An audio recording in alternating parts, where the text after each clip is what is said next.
Hi everyone and welcome back to What the Hell is Going On? Healthcare Edition Part 2. In this video, I'm going to be covering Obamacare and what our current president and Congress are deciding to do with Obamacare. Obama signed Obamacare, or the Affordable Care Act, into law in 2010, and what it basically says is that anyone who can afford healthcare has to have it. Otherwise, you have to pay a monthly tax. For those who can't afford it, there are exemptions based off of income, and for extremely low-income families, Medicaid provides health insurance free of cost. Obamacare is different than traditional health insurance because it has what's called minimum essential coverage, meaning it has 10 medical expenses that all health insurers have to cover by law.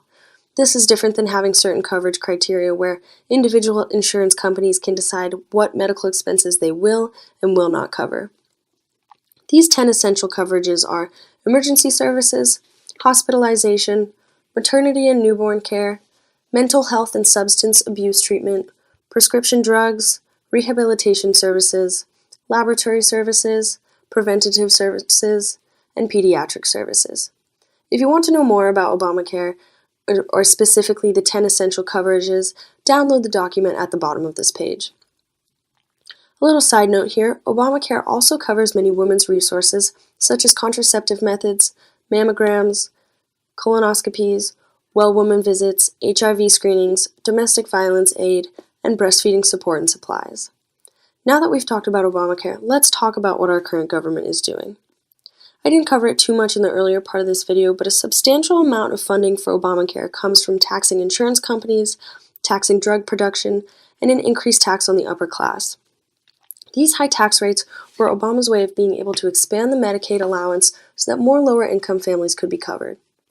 The House Representatives have released a draft of their Obamacare replacement, and the biggest change is that they plan on discontinuing the Medicaid expansion and lowering these tax rates. Similarly, they plan on eliminating the tax penalty for not having health insurance. For lower-income families, the bill would offer tax credits that could be refunded in order to help pay for health insurance, but it may be a lower dollar amount than what the monetary aid is offered now. The other big difference that has been drafted into the bill is that there's no minimum essential coverage. In addition to this, tax credits won't be able to be used to pay for abortions, and Medicaid would not be allowed to cover health services provided at Planned Parenthood. The similarities between Obamacare and this new draft is that younger people will still be allowed to stay on their parents' plans until they are 26, and no health insurance company can deny you coverage based off of pre-existing conditions.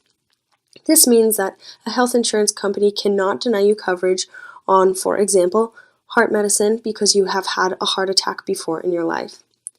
These two are both seen in Obamacare and the new draft. This bill still has to be finalized and has to make it through full House and Senate before it ends up in front of President Trump for the final signature. All of these changes affect us, youth, in many ways, but the most important are, 1. As I mentioned, children are allowed to stay on their parents' plans until they are 26, which is great for us because we don't have to carry the burden of paying for health insurance until typically a more stable time in our lives. 2. If you are of low income, you could lose affordable coverage you had once under Obamacare. However, the Medicaid fund is still in high debate and discussion, so we could see further development there. 3. If you're a woman, we will see a decrease in funding for Planned Parenthood and contraceptives, but it might still cover other things such as mammograms and colonoscopies. The bottom line is that we know the gist of what's going on, but a lot could still change. So stay tuned and stay alert, my friends.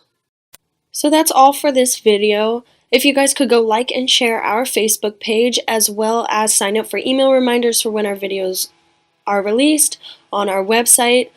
And if there's anything you guys want us to cover, anything you guys don't understand, please leave a comment at the bottom of our website, www.gethonestgov.com, as well as telling your friends all about us. And I hope that today has helped you understand what the hell is going on.